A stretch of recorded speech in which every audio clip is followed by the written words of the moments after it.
I'm speaking quickly on the subject, the iniquity of sin. Our objective is to understand the iniquity of sin. And our second objective is to know what to do about the iniquity of sin. The scripture makes it clear that sin goes beyond offending God with our actions. Many times we think that sin stops by offending God with actions. There is the iniquity in the sin. Sin is the primary offense, while the iniquity of sin is the secondary effects. The iniquity of sin refers to the collateral damages and ravages of sin, particularly its effect on others. I will take one example. So there is the iniquity of sin, there is the primary offense and the secondary effects. Let's take David, for example. In every of the services we shall take an example of one person and then the effects of their actions. 2 Samuel chapter 11 verse 2 all the way to verse 5. It said, and it came to pass in an eventide that David arose from off his bed and walked upon the roof of the king's house, and from the roof he saw a woman washing herself, and the woman was very beautiful to look upon. And David sent and inquired after the woman, and one said, is not this Bathsheba, the daughter of Elam, the wife of Uriah the Hittite? And David sent messengers and took her, and she came in unto him, and he lay with her, for she was purified from her uncleanness, and she returned unto her house. And the woman conceived, and sent and told David, and said, I am with child. And David sent to Joab, saying, send me Uriah the Hittite. And Joab sent to David, and so forth and so on. I'll talk about that later. Now, the primary sin was the sin of lust, the immorality that David wanted. That was basically what he wanted. But the other things David saw were not things he planned for. Am I communicating? The effects that followed, it was not in his budget. That is called the iniquity of the sin. The ravages, the damages. Number one, the woman got pregnant. He wasn't planning for pregnancy. All that he was looking for was maybe what they might call fun time. He wasn't planning for pregnancy. And then he asked the husband to go home from the battlefield so that he can go and have relationship with his wife and camouflage it so that nobody knows who owns the pregnancy. The man said, no, I am in battle. I can't go home. Long story made short, I'm sure you know the story. David walked with Joab, the commander of the army, and sent Uriah the Hittite to the forefront. That was 2 Samuel chapter 11 verse 15. Let's look at that. And sent him to the forefront. And he wrote in a letter saying, set ye Uriah the Hittite to the forefront of the hottest battle, and retire from him, that he may be smitten and die. Wow. Number one, a woman got pregnant for him. Number two, he is committing murder that he did not plan for. All he wanted was to sleep with a woman. Now the woman is pregnant. Now the woman's husband must be killed. And it hasn't stopped yet. Thirdly, when the woman's husband was killed and the woman finished money for her husband, David sent and married the woman. That was not part of the plan. 2 Samuel chapter 11 verse 26 to 27. It wasn't part of the plan. And when the wife of Uriah the Hittite heard that Uriah, her husband, was dead, she mourned for her husband. And when the mourning was past, David sent and fetched her to his house, and she became his wife and bare him a son. But the thing that he had done displeased the Lord. All he wanted was immorality. Now he got a pregnancy. Now he got somebody killed. Now he married a woman he wasn't planning for. It's called the ravages and the damages of sin. And then from there, God sent a prophet to him, Nathan. In 2 Samuel chapter 12 verse 14, he said to him, how be it, David, by this your deed, you have given great occasion to the enemies of God to blaspheme. The child also that is born unto you shall surely die. Are you seeing consequences?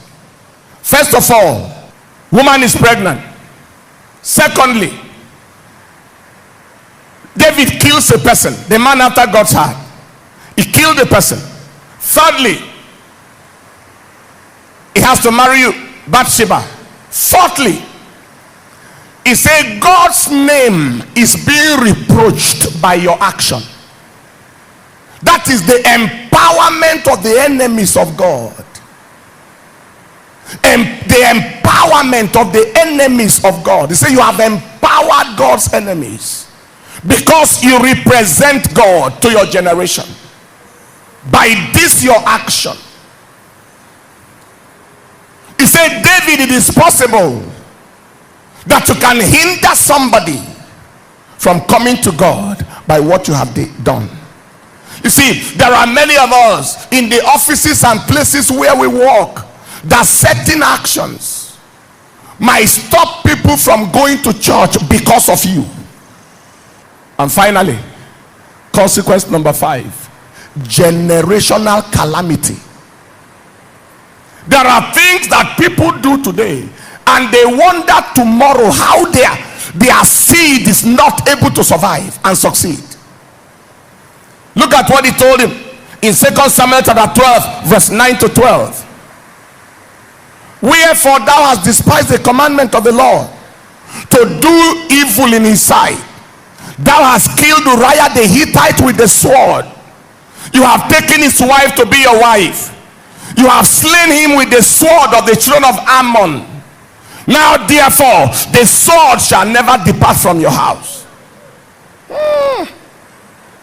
That is called the iniquity, the ravages, the damages.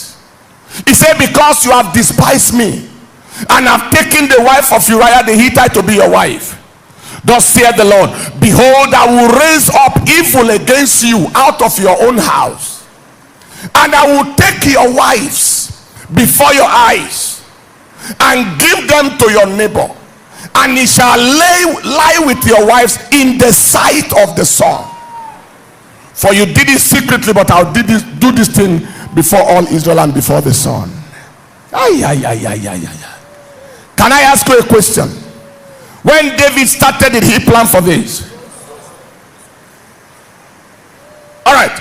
See the ravages and see the damages. His action implicated his children, implicated his next generation. What do you call her? Amnon loved Tamar and sent for Tamar and raped Tamar. And Absalom heard that his sister has been raped. And Absalom went and killed Amnon. The sword has started. The seed, the harvest has started. The flow has started. The ravages have started. And Absalom ran away from home. And Absalom returned back home. And the father received him.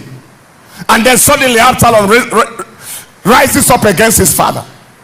And then Absalom laid the mat on the rooftop and slept with 10 of his father's concubines in the sight of all Israel, according to prophecy.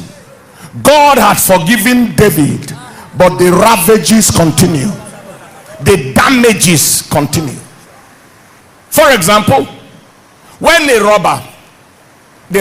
the thief carries somebody's bag, all he wanted to do was to steal. He had no other plan. Maybe he's planning to take money from the bag. But inside that bag was an international passport that has an American visa or a UK visa. Inside that bag was a phone with very important contacts. Inside that bag was an important document, crucial document, that this person needed to apply for work and be admitted by the next day. And the thief takes the bag. First of all, what are the iniquity? The sin of the thief is the stealing of the bag. But the iniquity of the sin is the pain and the hurt that the bag owner feels. How many of you know the pain of loss? You have ever lost anything before? It doesn't matter whether that thing was important or not. There is the pain that you lost something. The sin of it was the stealing of the bag. The iniquity of it was the pain caused the owner of the bag. The iniquity of it was the pain and the hurt of trying to get another American visa, trying to get another British visa, trying to get another thing. And then the iniquity of it further is the pain of the loss of opportunity, because the document he needed to get job the next day was inside the bag. God said to the thief, I will deal with you for stealing, and I will deal with you for the pain you caused. Some of us think that it just ended with just I stole something. No, he said what you stole caused some effects. It caused some pains. It caused some ravages. You see, I believe that an understanding of a thing like this will help humanity how to behave. Somebody, another example, lady stands up to try to take somebody's husband. First of all, when they were getting married, maybe 30 years ago, 25 years ago, where were you in the equation? When they labored and built themselves for 20, 25, 30 years and grew themselves, where were you? Suddenly you appear and you love a man whose wife maybe doesn't love him, if you think so. You are better for the man than his wife. Listen to this. And then you step into the house to divide the house. There is the pain, the joy that was in the home. The strange woman steps there to ruin that joy. She stepped in to deny the woman the joy of her husband, making that woman to live perpetually in tears, at times turning that woman into a shadow of herself, because I have seen many women who are victims of strange women. Most of the time there is that loss of confidence, that inferiority complex. Is it that I am not good enough? What did I do wrong? And then you put such a pain. The self-esteem is gone. Then you hijack. A lady was calling a woman from the hotel. He said he carried the husband's phone and was calling the wife with her husband's phone. And she picks the phone and said, it's not your husband, I am the one. I want to let you know that he is with me. And until you beg me, I will not release her. Release him. Those are the Jezebelitan Delilahs of this generation. They can go to any extent. Now, the children are deprived of their father's love, his presence, and they are denied the opportunity of having a marital model. They don't have a model marriage anymore.